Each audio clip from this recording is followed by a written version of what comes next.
Today we are going to talk about farm grant agencies from private organizations and from local, particularly county organizations. And we have speakers or representatives from two such organizations, Eileen Randolph from New York Farm Viability, private organization that also is an agent for various state programs. And we have Mr. Brian Pincelli, who is the Wayne County Economic Development Officer, also a good potential source of farm grants. And they're joined by Mr. Jim Bittner from Bittner Singer Farms in Niagara County, who has successfully used farm grants to grow his farm. And he's going to tell us about his experiences. I'm very sorry to say, but this is going to have to be our last webinar. I know we rescheduled the speakers from the federal agencies that provide farm grants, and they thought they would be able to present if they received prior approval, but that is no longer the case. The USDA funds their programs, and the USDA is currently reviewing over 400 various programs that they are funding. Some will be renewed, others will not. Until those decisions are finalized, they are unable to engage in public outreach, such as webinars of this sort. And so this will be our last webinar. I apologize for that.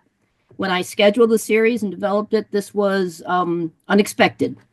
And things have been changing on a day-by-day basis. But we do have a good session planned for today. One final announcement, I'm going to be sending you out 2 surveys. One will be next week, and this is just a smile sheet that says, yeah, you filled these out. They're like, how did you like the webinars and things like that. And then, fill that out. It's nice. But I'm going to be sending you one in 4 weeks, and this is really important because this is what helps me get more grants, right? This is a grant that is going to ask you whether you intend to use this information in the future, maybe if you intend to apply for a grant, or if you possibly have made some efforts in that area. It is very important to funders to see, it's called impact surveys. They want to see the impact of their programs. And if I can produce evidence of this, that, yeah, I found this helpful and I'm going to apply for grants in the future because I participated, that allows them to get funding and it allows me to get funding to offer free programs in the future. So please fill that out. Okay, so we'll go ahead and we'll let our speakers do the rest of the talking. Eileen, you want to kick it off? Sure. I am so pleased to see Jim Bittner on this call because he is one of my favorite farmers. And he is one of my favorite farmers because this man is so committed and dedicated to the industry. He was actually one of the founding members of the New York Farm Viability Institute. So we were established as an independent nonprofit in 2005, and we have been running research and education grant programs since then. One of them is referred to as FVI. It's funded by New York State Legislative Appropriations. So if you've got any friends there, we always need a shout out.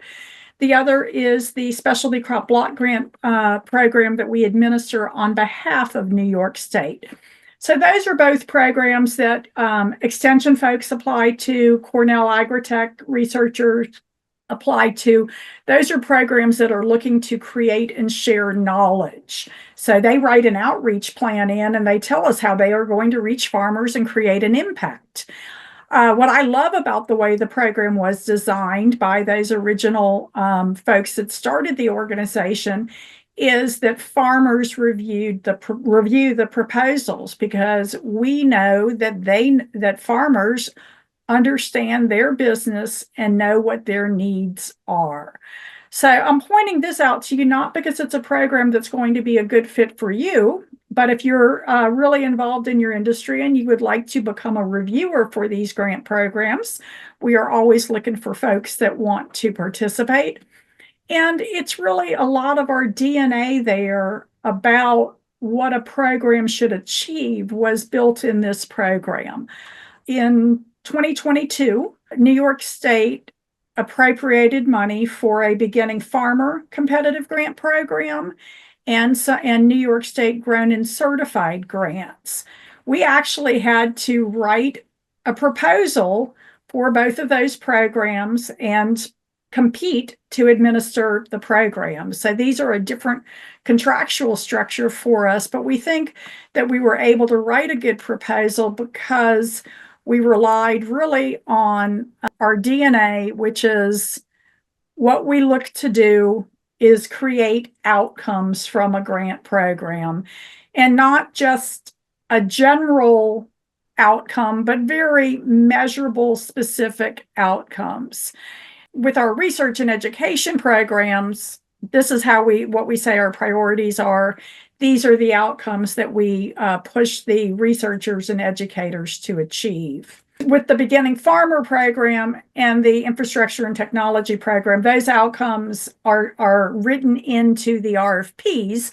So I'm going to move away from some of the specific knowledge now and talk more broadly about kind of that language of grants. And, I'll give you all of the information for Beginning Farmer and Grown and Certified is on my website. I'll make sure you know how to think about how finding that information for future grant rounds, because the Grown and Certified one closes on Friday.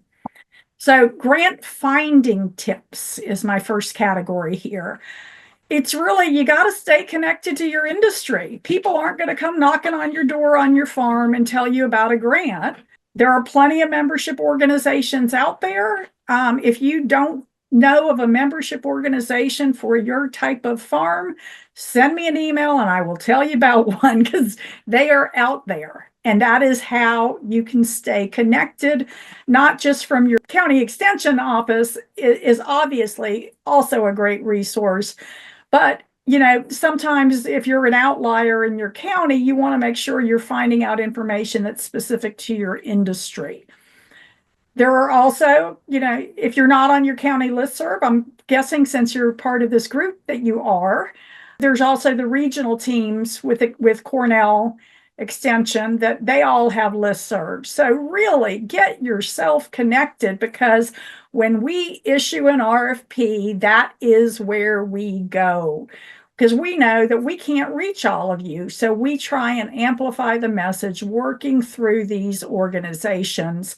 I would also point out to you that over the last 18 months, the Department of Ag and Markets has really stepped up their game on their communications, and they've got an email list that you can sign up for on their website. Those are the folks that can connect you to this information.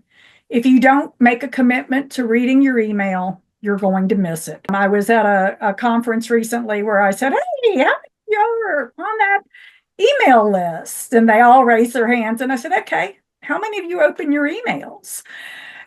Because you got to do it. If you want this to be part of how you achieve funding for your business, you need to make that commitment. And you know what? Grant writing is not a pretty process. I don't want to pretend like it is easy. No matter how hard we try to use plain language and put together a proposal that uses multiple choice questions, that breaks things down into a lot of short answers, not 20 pages of blank paper. People are people, and our brains all work differently, and we hear things differently. And so I just want you to know that I understand that it's not easy. Just think about it. You don't know who's going to be reviewing it. So you don't even know who you're really kind of talking to. You know the kind of people that will be reviewing it. You don't know who your competitors are. You look at this stuff and you go, well, what do these people even want? It feels like they're contradicting themselves all over the place here. Oh, and then there's these word counts and character counts. And, I hit submit and it tells me that the character count in the section of the proposal that's over 250 is over the count, but I can't find that section. I mean, you got to work at this, and you got to work at it on a deadline. And so I would just encourage you that if you're going to make a commitment to developing a grant proposal, that you go all in on it. These programs are competitive. The Beginning Farmer program is awarding $850,000, and we had requests for over $21 million worth of funding. So if you are going to do these proposals, go all in. Grown and Certified is also looking like it will be highly competitive in all 4 of the regional pools that program is being administered in this grant round. This is my tip. You got to think about, before you even kind of go over to the grant program, you should have a business plan. You should know what you need, because then it starts here. And then you go, okay, well, what are the program rules? Can I execute within this program?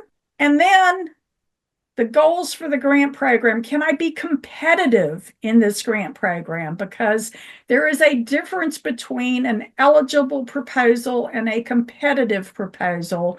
And you want to make sure that you go all the way to thinking about how to be competitive.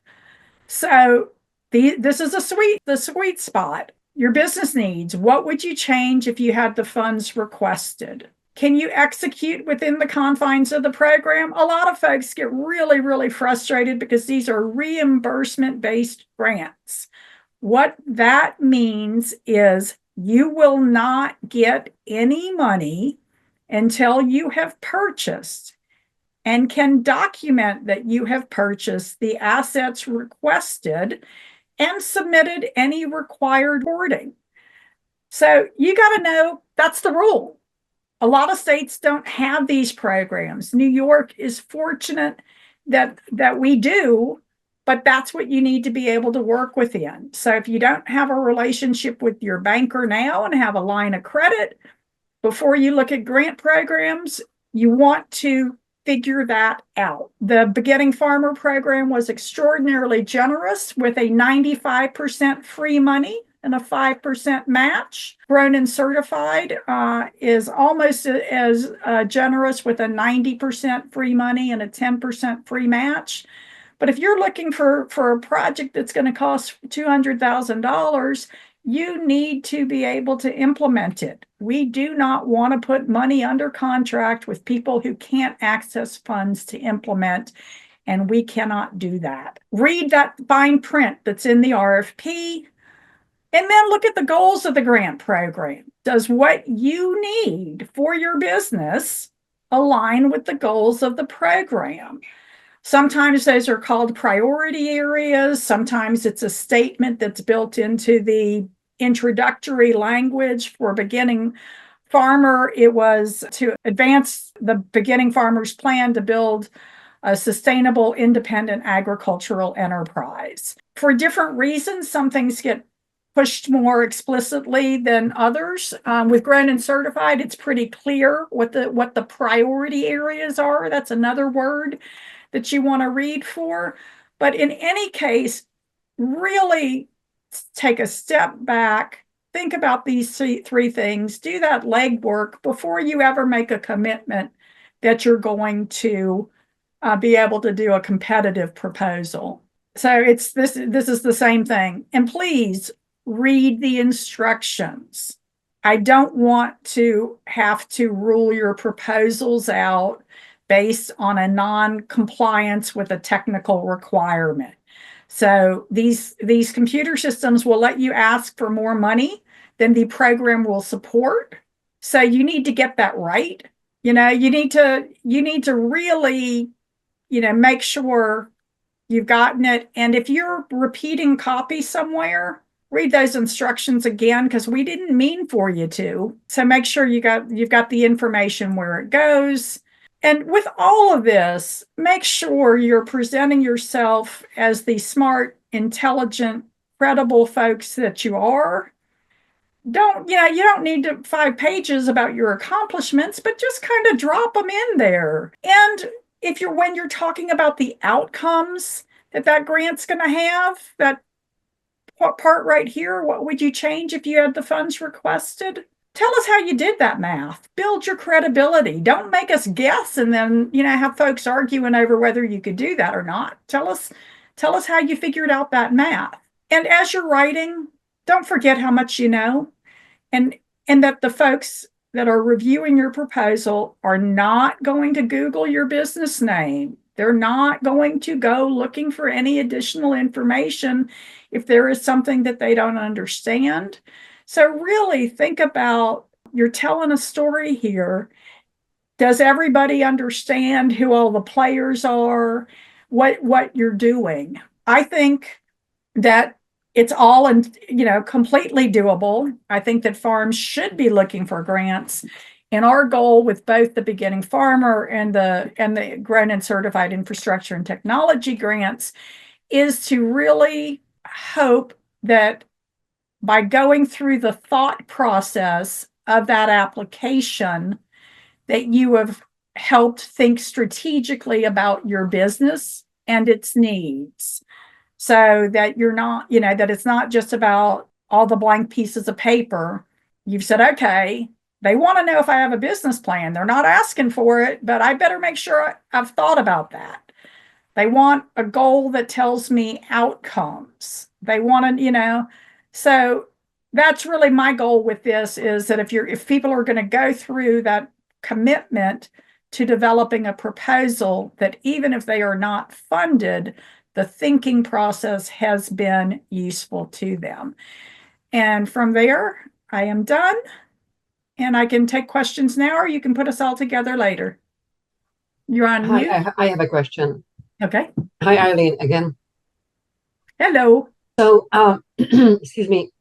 Yeah, so you mentioned that grant writing is not easy, and it isn't, and it's not very, it's not very frequent that farmers would be writing a proposal or a grant application. Would you suggest maybe hiring or having somebody, a third party who would be doing it for them, or how would you suggest to kind of go about to improve their chances? I think it's going to be based on the farmer and kind of what their level of familiarity with all of this is. As we wrote both the beginning farmer and the infrastructure and technology RFPs, we actually have examples of what we are looking for in the different sections. I would encourage people to look all the way to the application for those examples. We've got some worksheets on how to build a SMART goal, and then decide, because it's not the writing part that is hard, it is the thinking part that is hard. I was so thrilled at how the New York, I think of it as the ag ecosystem, all these organizations that support farmers have really come together with these programs. And we have on our website, we've got documents down at the bottom of both the beginning farmer and grown and certified pages that show you the extension offices that signed up to support grants and development. New York FarmNet is supporting grant applications. The small business development centers are supporting applications. Those are all free places. That's really, to me, an individual decision, and I'm hoping that I've made it easy enough that the writing isn't the problem, that it's let me think really hard, and I've got 3 ideas, and I should talk to somebody about which one would be the most competitive one. Yeah, I think it's a combination. It's the thinking and writing and putting it all together. Yeah. Okay, thank you. Sure. Okay. One comment I'd make on that is that I think it also, you take into account how big of a grant you're looking at. Whether it's justifiable to bring somebody in. I've been involved with value-added grants from USDA Rural Development, and some of them are quite substantial. And I think in that case, it was worthwhile to bring somebody in. But if you're talking about a $10,000 or $20,000 project for a piece of equipment or something, it's tough to justify that. But I think you at least need to reach out to your financial advisors that work with your farm, your banker, and see what they have to say about it and give you some pointers. So I think this, you also got to take into account the size of the project you're looking at. Yeah. Good point, especially if a farmer, as busy as they are spending time, reading through this application and putting it together, so they would have some more of a security that it's going to be successful. I Okay, will have data to know if it increases the rate of success at the end of these programs. that's good to know. Thank you. Now we'll invite Brian to tell us a bit about some programs that may be available at county level. Thanks, Bonnie. Thank you for having me today. My name is Brian Pincelli. I'm Wayne County's Director of Economic Development and Planning. Bonnie asked me to talk about county level economic development grants, but I think I'll take a slight step back there and talk a little bit about how you can work with your county to access grants and potentially other funding programs. And I appreciate the question just there and Jim's comment on the size of the grant and Eileen walking folks through the thought process of applying for grants and who to reach out to. I would strongly encourage everybody to consider their county economic development office as a resource to help you work through those details. Those offices have staff who are spending every day working on identifying funding opportunities and providing solutions to folks in their communities like we do here in Wayne County. I thought I'd briefly, in case folks are not generally familiar or specifically familiar with Wayne County, we're located up on Lake Ontario, just east of Monroe County, which has the city of Rochester. About 90,000 people in Wayne County. Wayne County is the top apple producing county in New York, third in the country. Not just apples, cherries, some dairy farming, onions and other muck based ag as well. We've got a significant part of our economy is based in value-added agriculture, including Baldwin Richardson Foods. We have a pretty substantial indoor greenhouse that grows tomatoes, owned by a company called SunGrow East. Over the last 5 to 10 years, we've seen a pretty significant uptick in hard cider processing and business development, including a company from Michigan who located here in the last several years to be closer to the apples. Just to put a fine point on it, I mean, just under 24,000 acres of apple farming in Wayne County. So that's about half of all of the acreage in New York State committed to apple farms. And in total, including apples and other products, we've got about 220 to 221 million dollars in annual market products coming out of the county. But certainly a diverse economy here, and likely in counties across New York State. And Office of Economic Development and Planning, very engaged in business development. And I'll say again to my opening statement on county level grants, most counties you'll find are not going to have ongoing or specific grant programs, but are eligible applicants to other grant programs. And we've been pretty successful in tracking down funding sources to help assist with that. I'll cover a few things relative to that, and then I'll talk specifically about some of the things the county can specifically help with. So there's a federally funded program, the Community Development Block Grant, CDBG, that is eligible to assist with 3 types of projects. So water infrastructure, economic development, and housing. And we've worked in all 3 of those areas, but specifically, so farm worker housing, 3 years ago, we applied to the CDBG program on behalf of our farmers to do a farm worker housing replacement program.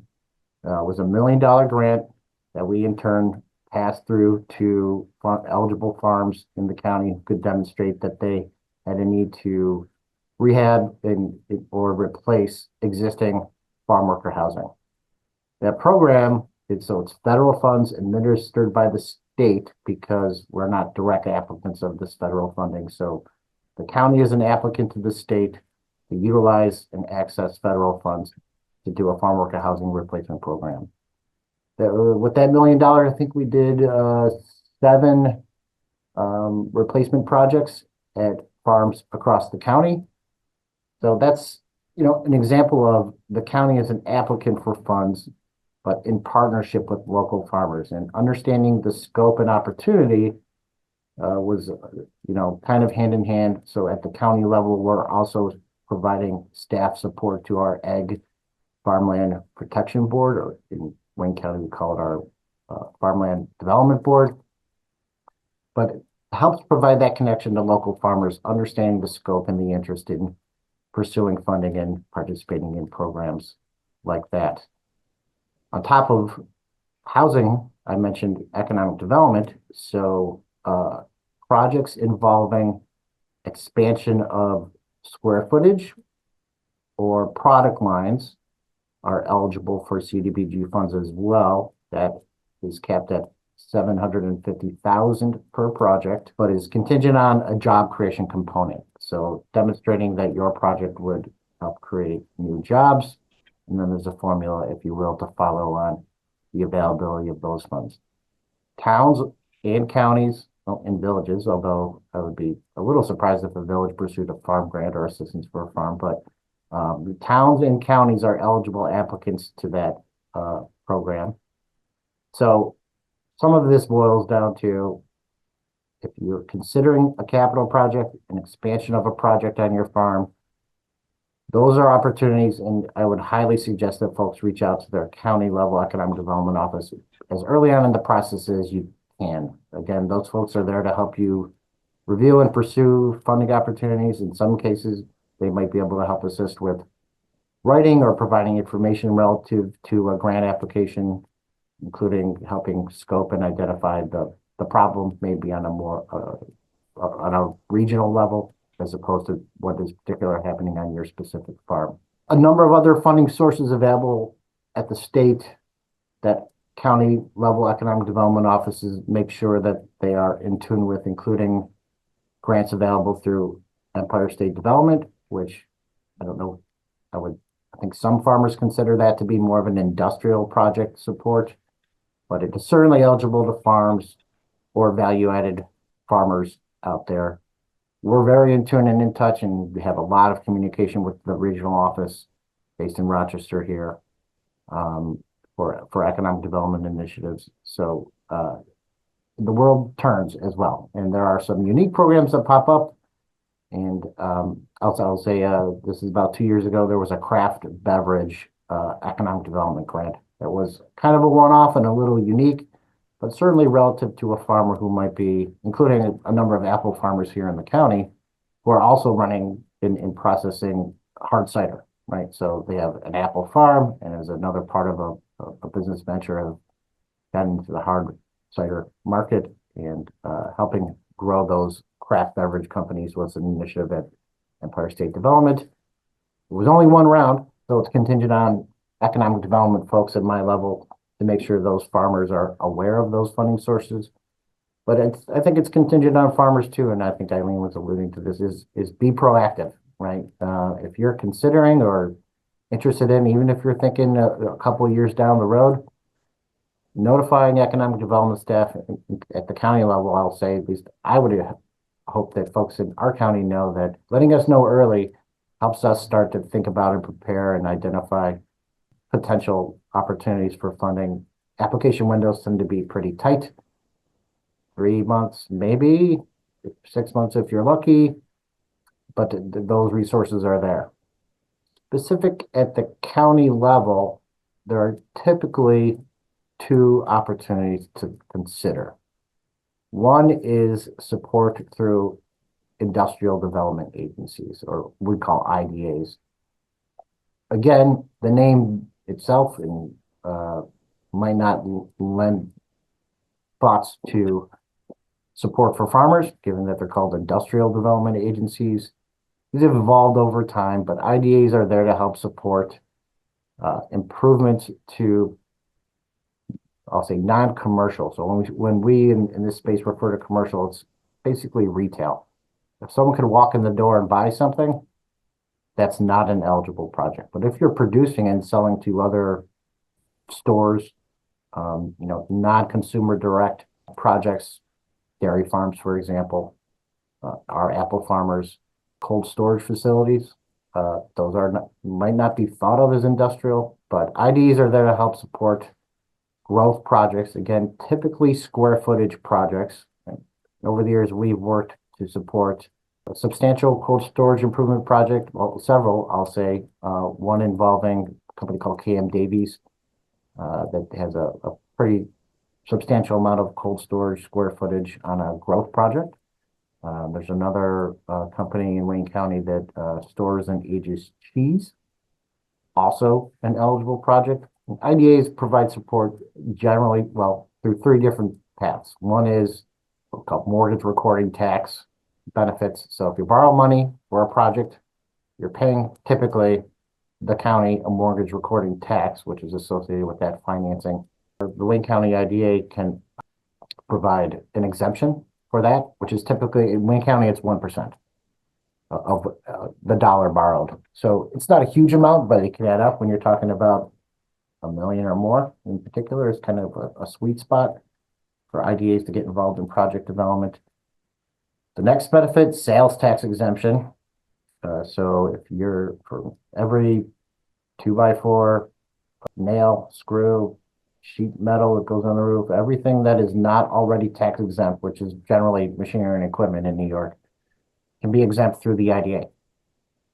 And then the big one that we all hear about all the time is property tax benefits. So if I have, and this is for new construction and expansion projects, but if you can think I have, let's say we're doing an expansion and there's $1 million of assessed value on the ground on that property as it is, and someone's considering it, adding and doubling their square footage. So I'm going to add another $1 million in value.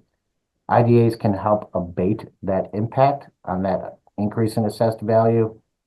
Typically, they follow a bit of a different schedule. Here in Wayne County, we'll abate the full value of that improvement for 5 years, and then we'll do 50% for another 5. So effectively blunting the blow of an increase in property taxes for investment in property and creation of jobs. IDAs in a nutshell, lots of nuances and details buried within that.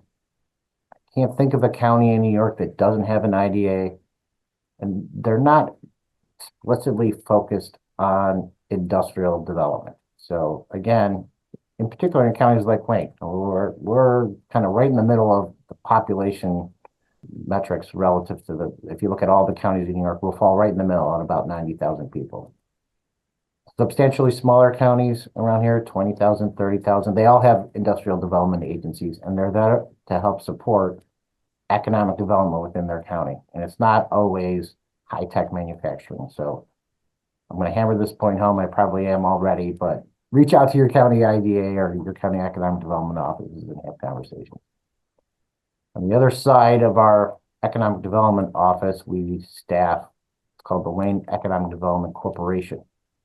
It isn't always available at every county in New York, but lots of them have similar agencies but we provide financing through our agency. So Eileen mentioned a scenario where, and this is very typical of every grant I've ever seen, where you're getting reimbursed based on expenses, right? So you complete a project, demonstrate your cost, and provide all that proof, and then you'll get reimbursed. Our Economic Development Corporation and others can very likely help bridge that project with a short-term loan. So we have loans available for a broad array of things. We were lucky enough to be part of a group of folks in our 9-county region to get some funding quite a few years ago at this point to help capitalize an ag-specific loan fund. We offer that at 1% interest for a term of up to 10 years. It was grant funded. We don't live on interest rates, and it is a significant sector of our economy. So happy to provide that support. We've used it for a number of hard cider expansion projects, farm stands. The dollar amounts range. We have funding for startups, got funding for one-off equipment purchases, and then we have another loan program that we use to help fill gaps. If you're working with a lender on a large project, say $1 million or more, we don't direct fund $1 million capital improvement projects or equipments, but we can fill a 20% gap.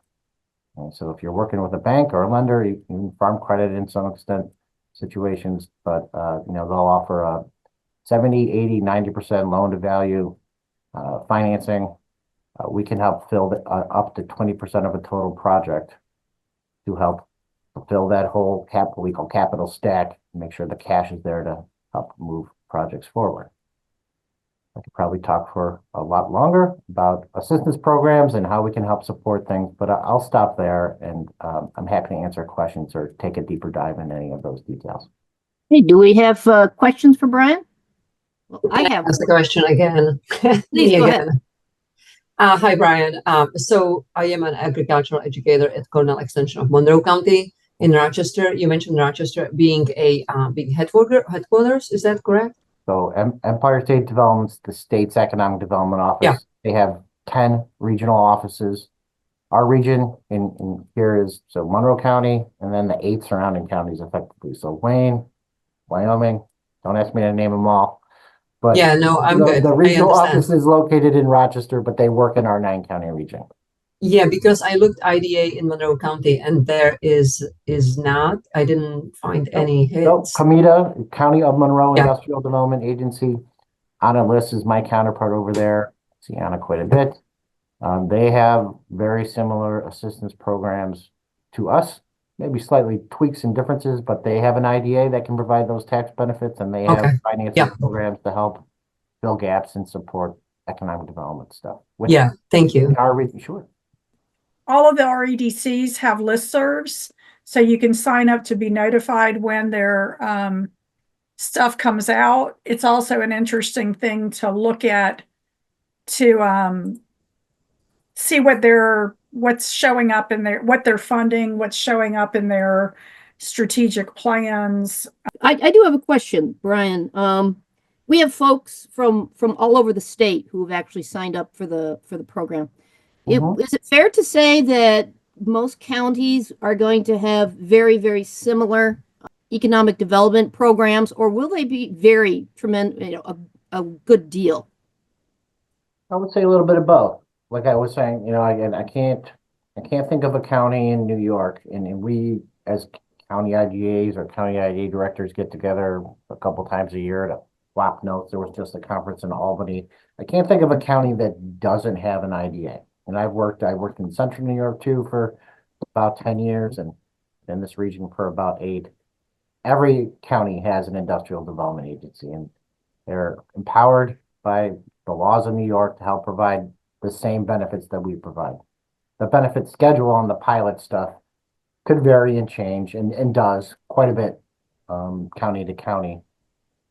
Not all of them are operating or running loan fund programs. There's a pretty big variety as far as those programs go, but to an extent, they're all there to help support. Look, if you're looking at a new product line or you need to borrow money to replace a piece of equipment, contact your economic development office. If you're expanding facilities to accommodate new space for a new milk processing line, call your IDA or email them or stop in their office. I could probably think of a million different examples, but we have programs to help fill gaps, in particular on the finance side. We're particular about not competing with banks, right? So private sector financing is always the first stop, but we're here to help move projects forward, maybe alleviate a little risk on the financing side with working cooperatively with the lender, or if there's an opportunity and a kind of a one-off funding up. We did a canning line for one of our hard cider producers was an example of a direct finance project that we provided. So they were leasing or paying somebody to come and can their hard cider, and it made sense for them to move into and purchase their own canning line, and we helped finance that as an example of a capital project where you can provide and we can get direct financing. There might be benefits, there might not be to our financing compared to private sector stuff. I'll say, other than our ag financing, our interest rates for our loan programs are market, right? So we're not just offering cheap financing to get in front of a bank. We're here to help fill gaps and complement what the private sector is providing as far as financing goes. Thank you very much. Now I'll turn it over to Jim Bittner, who's going to tell us about his experiences with farm grants.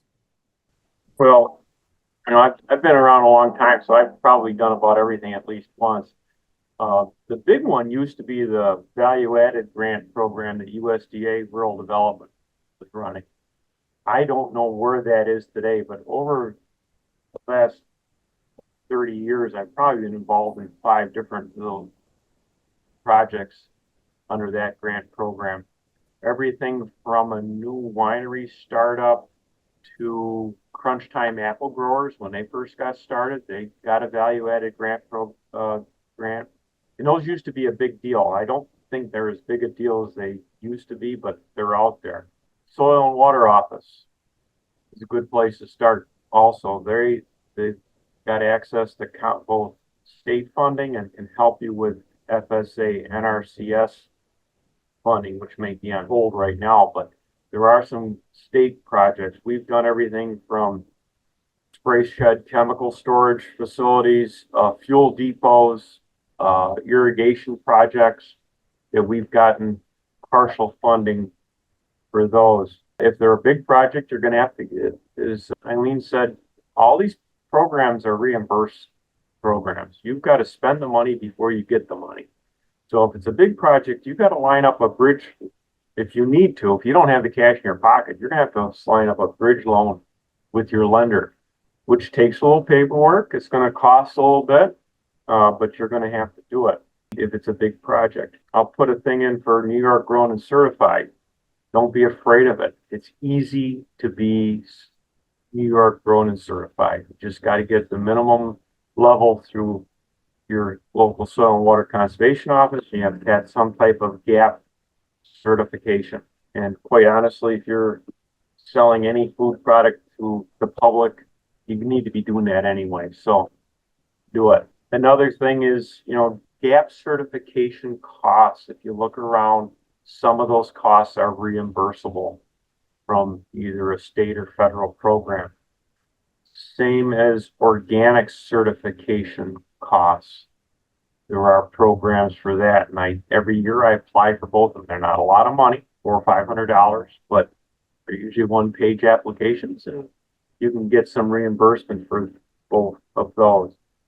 But I said all of them are reimbursable. I have used grant writers for value-added grant projects. I've never used a grant writer for anything else. Other projects, Eileen explained it pretty well. Read the directions. For gosh sakes, if you don't follow the directions, it's going to get kicked right from the get-go. And if you're going to do any of these projects, take it seriously and put the time that's required to fill out the application correctly and get it in. Some of these grant things they'll be very accommodating and will guide you through it. If you're working with a county industrial development agency, they're going to work with you. But if it's a competitive grant program, they'll have their questions and answers, frequently asked questions on their websites, but they're really not allowed to hold your hand through the project because it is competitive. So just have that in the back of your head. Sometimes you're going to apply for a project one year, not going to be accepted. Hopefully you'll get some feedback as to why. And if the grant program comes through another year, you might have a leg up that you have some experience and can make corrections or improve your proposal to get accepted a second time around. And so don't be, if you get rejected, don't be upset about it. Try to find out what would improve your application the next time. But sometimes there is no next time. There's been project programs out there that they just do once and it's gone. That's the luck of it. You can't spend all your time chasing grants. You got to farm besides and run your business besides. So you got to be picky about which grant programs you want to apply for. You make sure you really have a realistic chance of getting some funding. And these two new ones that Eileen talked about, 95% funding, that's unheard of. Usually it was 80% at best, and some are 50-50. Every program is different. So read the directions and see if it's worth your time. So those are the points I wanted to make about applying for projects. Many years ago, 1990, in the 90s, I was with a group that did some with the local industrial development agency. And they tend, if you're going to go there, it usually has to be a pretty big project and it has jobs tied to it. But you ought to be on their listserv and get their information because you just never know where these things are going to come from. Jim, have you had experience with the soil and water grants? Yeah, I think this The last one I had was for an irrigation program that was funded through Soil and Water. That was, I should say, administered by Soil and Water. It was state money. Soil and Water districts are getting more funding from New York State for projects in their county. So you need to be talking to them, but it's usually tied, it's always tied to environmental, identifying issues that you have on the farm, how you can, improve the soil, improve stream bank rehabilitation. I says lately they've been able to fund some irrigation projects, water conservation projects, things like that. It's usually for dairy, for livestock. 9 times out of 10, it's for livestock because of all the issues with manure. But crop farmers can get in some of that funding also. Yeah, So I thought that I've had some luck there.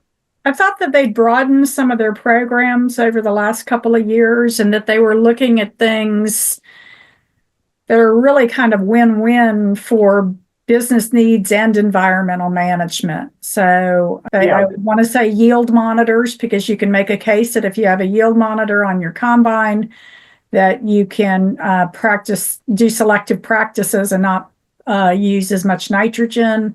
I think they were looking at the inflatable tire systems for tractors to reduce compaction. So that's another, to Brian's point about getting to know folks. That's one that it's an important relationship to have. I believe there's a larger Soil and Water newsletter list. I don't know if they have them county specific, but the way that those work is the county applies on behalf of specific projects to the state for the funding. So it's not, you will have to work with them. So, and they have to agree that your project is aligned with their priorities for it to meet. So it's important that wherever you are located, your county soil and water conservation district knows who you are, what you're trying to do, what your farm's all about. So if a program comes down the pike that fits you, you come to mind, as they will give you a call and say, hey, I think you might be eligible for this. I mean, I've been rejected for many a soil water projects, but we've had some real successes there too. I said, that's where I think like for instance, the fuel depot, there was a program at one point. How can they help you to qualify for your GAP certification? And quite frankly, we weren't in compliance with fuel storage, with state law for fuel storage. So they had a project for that. That's where also the chemical storages, don't call them spray sheds, chemical storages, and coming up with a program for that. And there's been a lot of those going up in our county the last few years. So they changed their emphasis, they changed the rules, they change based on people applying for projects that don't qualify. So they'll try to figure a way of making them eligible for the different programs. But there's more and more money coming through soil and water. It's state money, not federal. But they'll also help you with the federal programs that the local NRCSs has funds for. I don't know where that's going to go in the next couple of years, but it'll be back someday. I think you're right, Jim. I don't think it's going to go anywhere. Okay, do we have questions? That last link I put in the piece was to the Grown and Certified website, so you can see what the requirements for that are. If you are interested in those Grown and Certified grants, which will be coming out on an annual basis, your first step for that is to get Grown and Certified.